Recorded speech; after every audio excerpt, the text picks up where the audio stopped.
I'm honored to introduce our keynote speaker this afternoon, Professor Jack Norton. Jack is an emeritus professor of Native American Studies at Humboldt State University, where he taught for 25 years and helped found the university's Native American Studies Department in 1988. He is of Hoopa and Cherokee descent and is an enrolled member of the Yurok Nation and was the first California Indian to be appointed Rupert Costo Chair of Native American Affairs at the University of California, Riverside. Professor Norton is the author of a number of publications focusing on the genocide of California Indians following the takeover by the United States during the Gold Rush, including Genocide in Northwestern California and When Our Worlds Cried. Without further ado, Professor Jack Norton.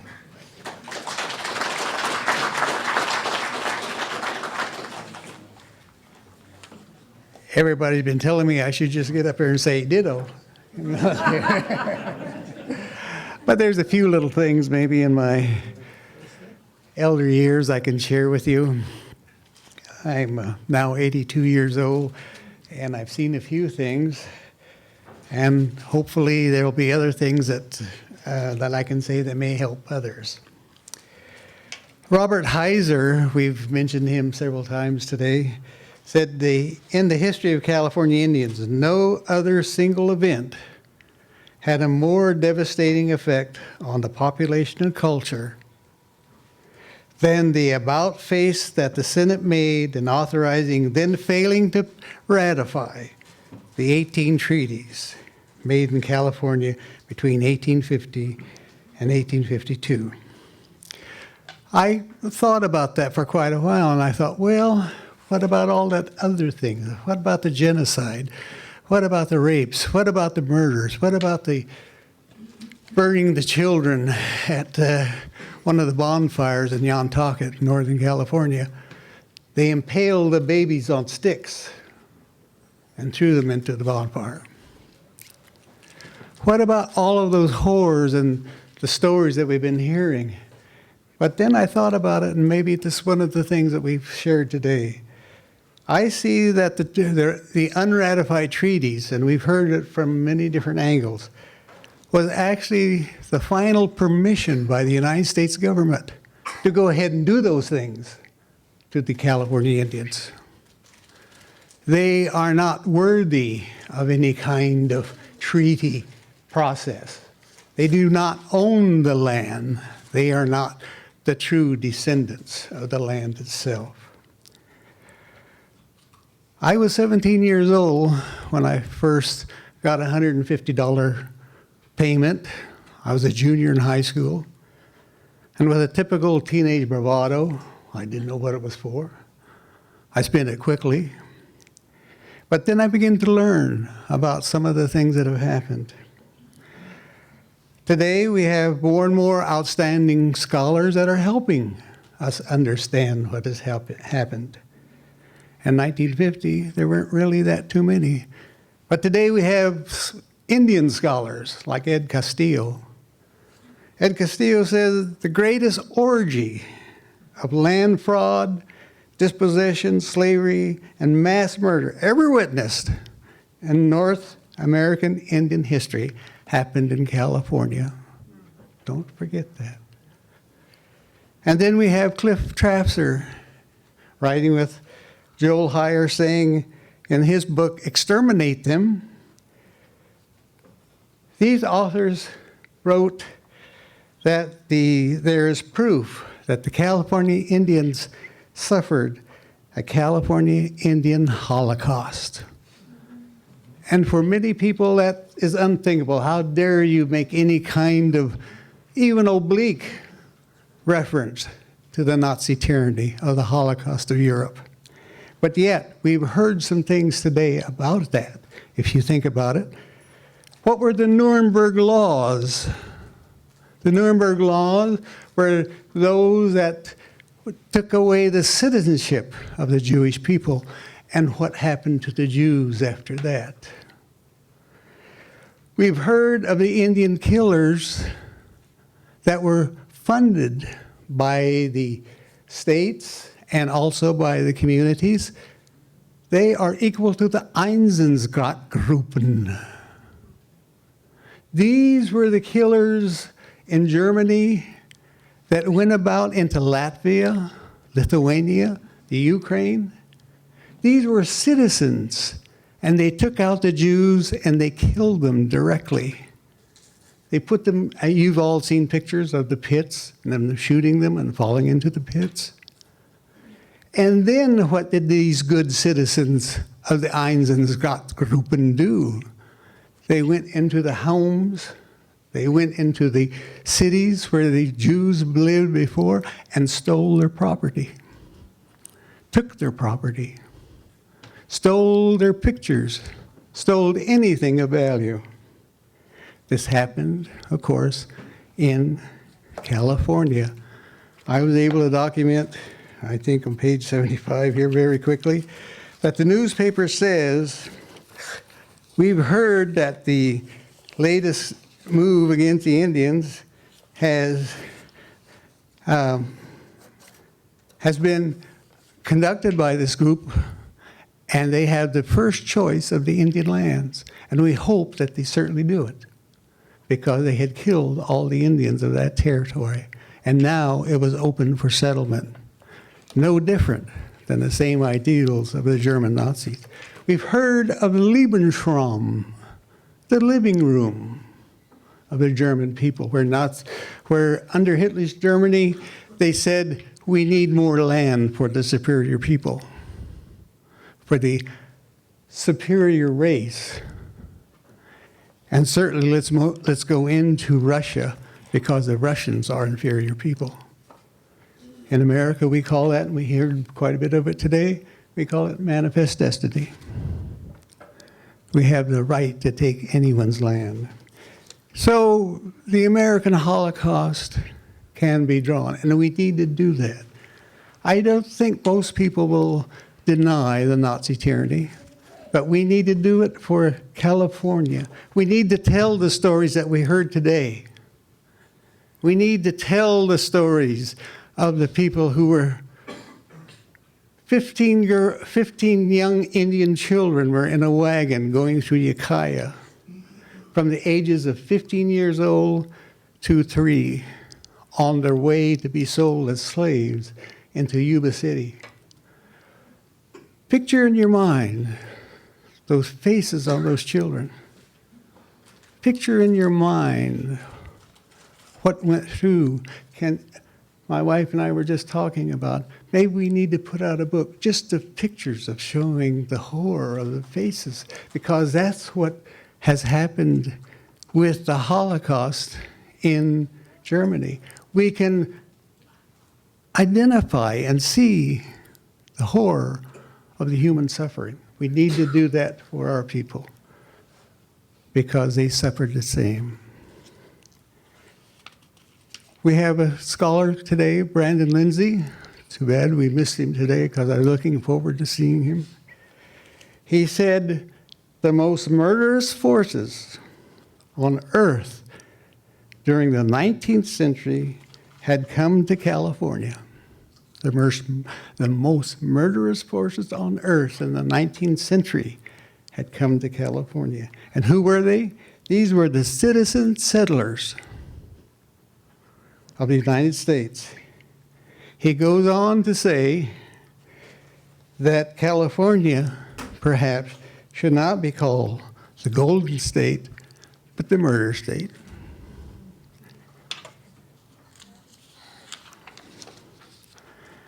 Benjamin Madley, who's a young professor at UCLA, got his doctorate degree at Yale, studied at Oxford,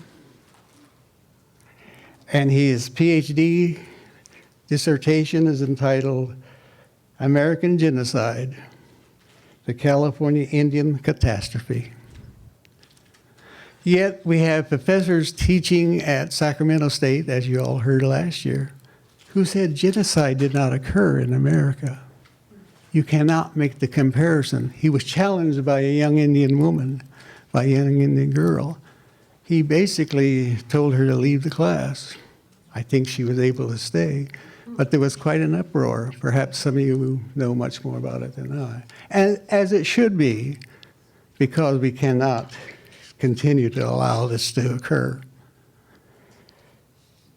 The Court of Claims, of course, settled the so-called 18 treaties that we've seen, the 17 million acres, the offset of 12 million.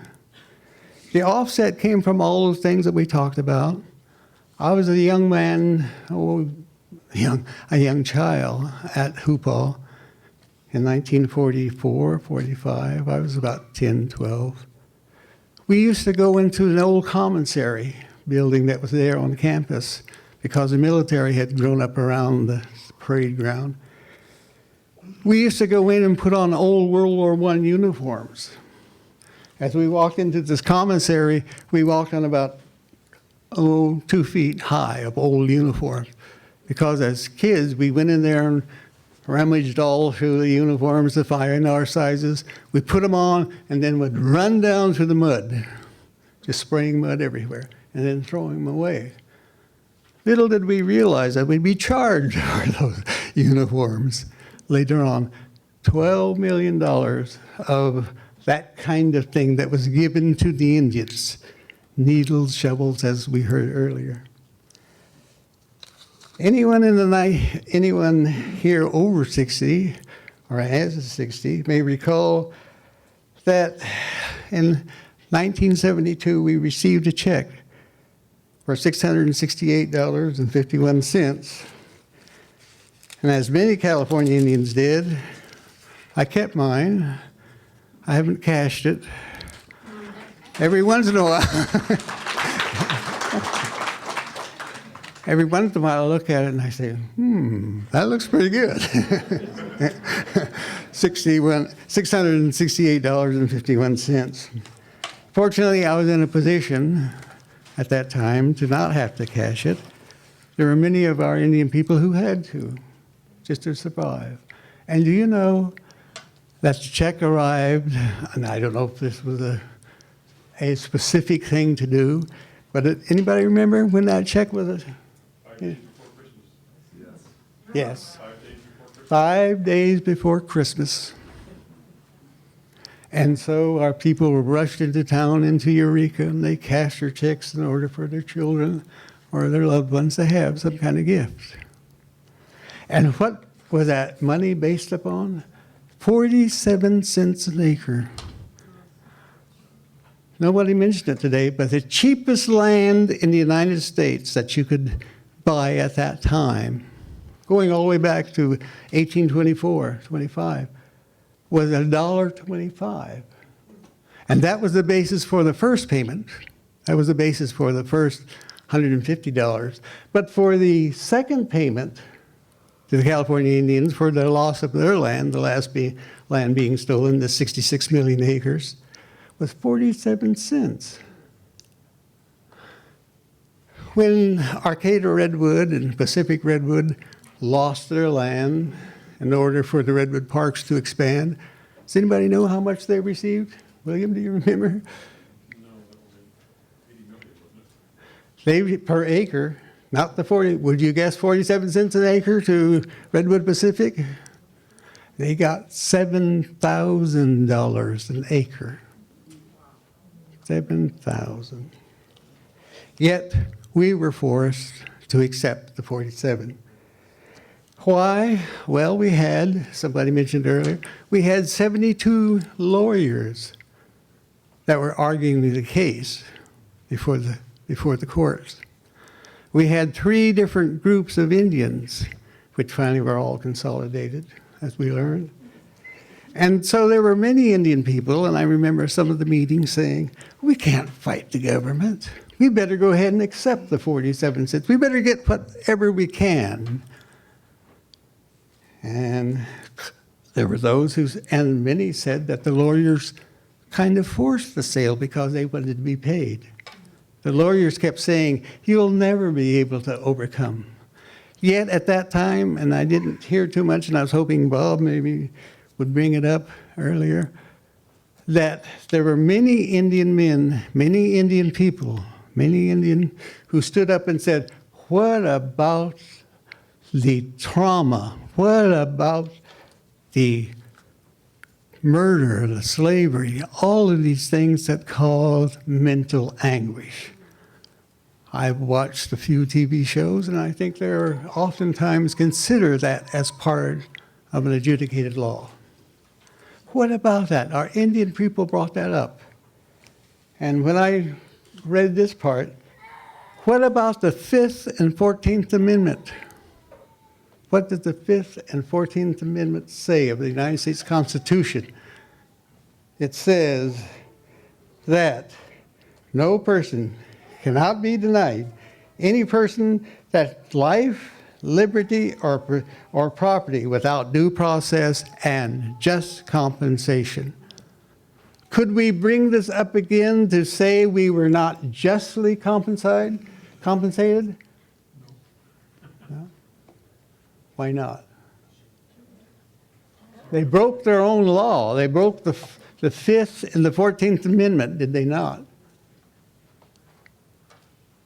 I don't know. I'm not a lawyer, but I charge the young people in here. Go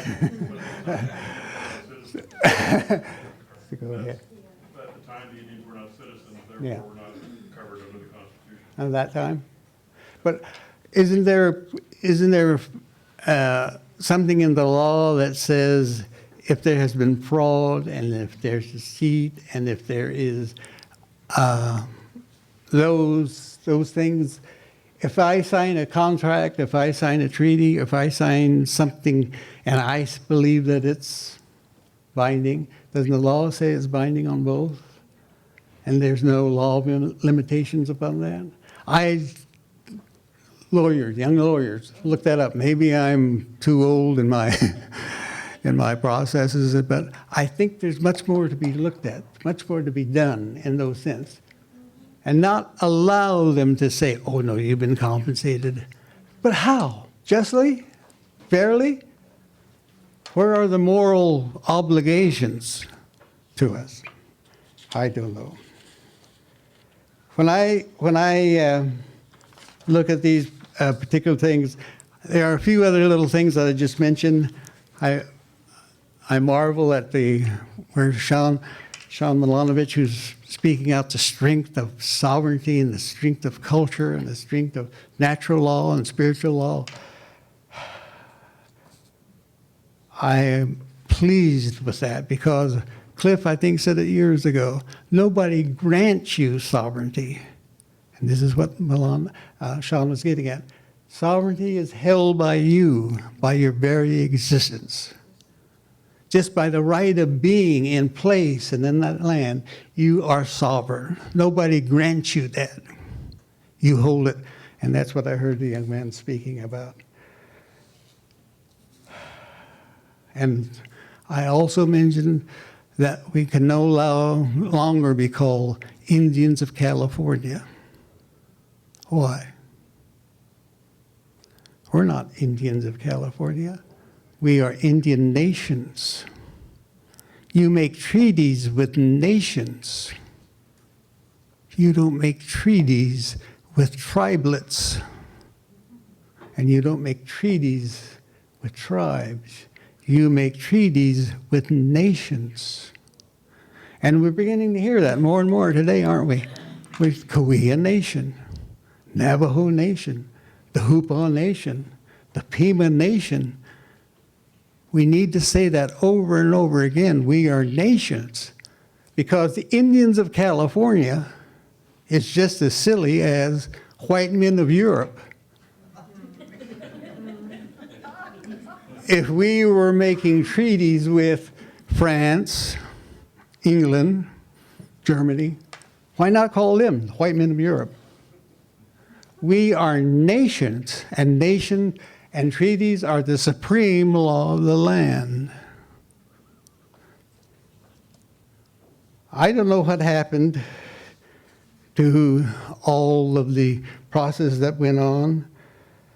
What we need to do, though, is we need to be able to reopen and insist what this nation is based upon. We need to bring to the fore and look at the American conscience to see that again, that they live up supposedly to their principles and not allow them to get off their hook. Not allow them to say, oh, that you've been compensated. Oh, we took care of that. Yes, but how? By fraud, by deceit, by inconsistencies. And we need to raise those questions again. We are nations. We must guard our sovereignty.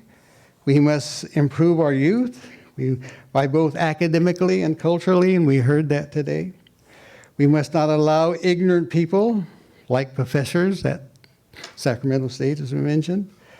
We must continue to bring the term genocide foremost into the minds of the people and tell people, do we need a museum of California Indians to show that the genocide occurred? Do we need a museum of tolerance? Do we need to show that these things occurred over and over and over again so everybody will say there has to be justice? Land, pictures, and so forth is being returned to the Jews of Germany and of Europe under the basis that as a civilized nation, we cannot continue to do these things. It's not taken care of. I can't just pay you something and say, now, get on with your life. You have to address the intergenerational trauma, and we heard some of that today. We got to address that intergenerational trauma so that there can be truly a nation of a democratic, spiritual nation that we claim to have. Why is it that when America finally ratified the 1988 treaty, in 1988, the Treaty of Geneva Convention, why did they put all those qualifying processes in it? Nobody else did it. We qualified, some of you may know, we qualified that idea that America didn't have the intent to destroy in whole or apart. So they decided to say, well, America has a right to judge whether this treaty is binding or not, or this treaty is, let me see if I can find it. I have it here. I have the processes itself, that the treaty is U.S. ratification of the Geneva Convention.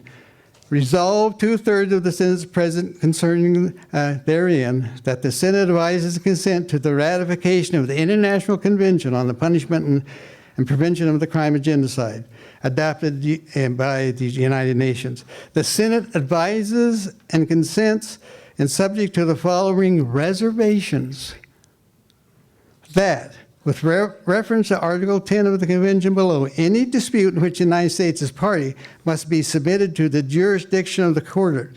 In other words, we'll decide under what jurisdiction we would go under.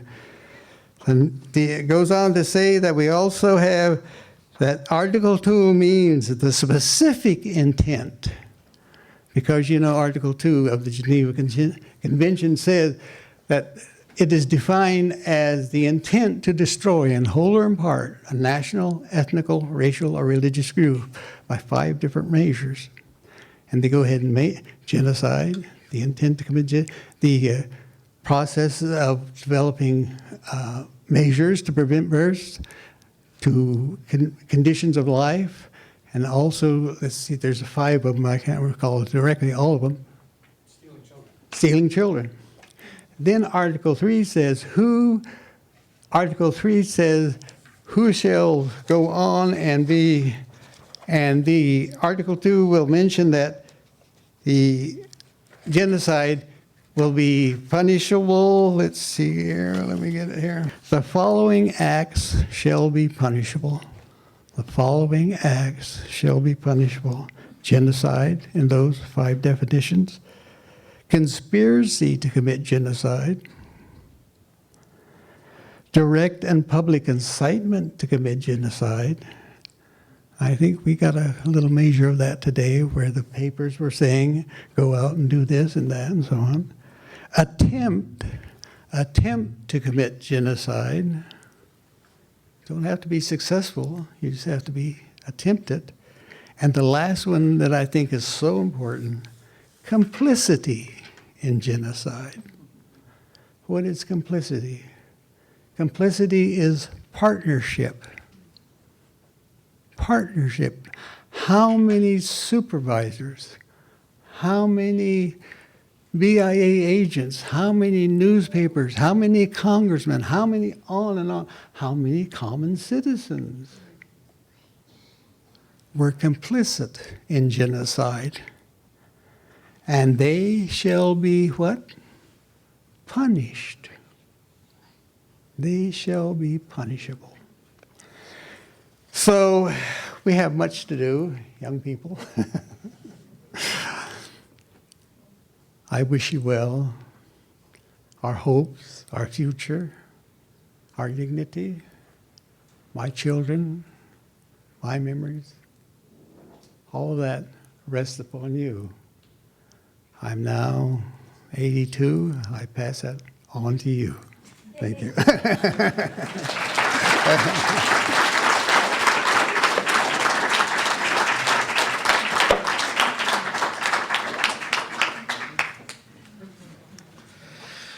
Ladies and gentlemen, that concludes our symposium.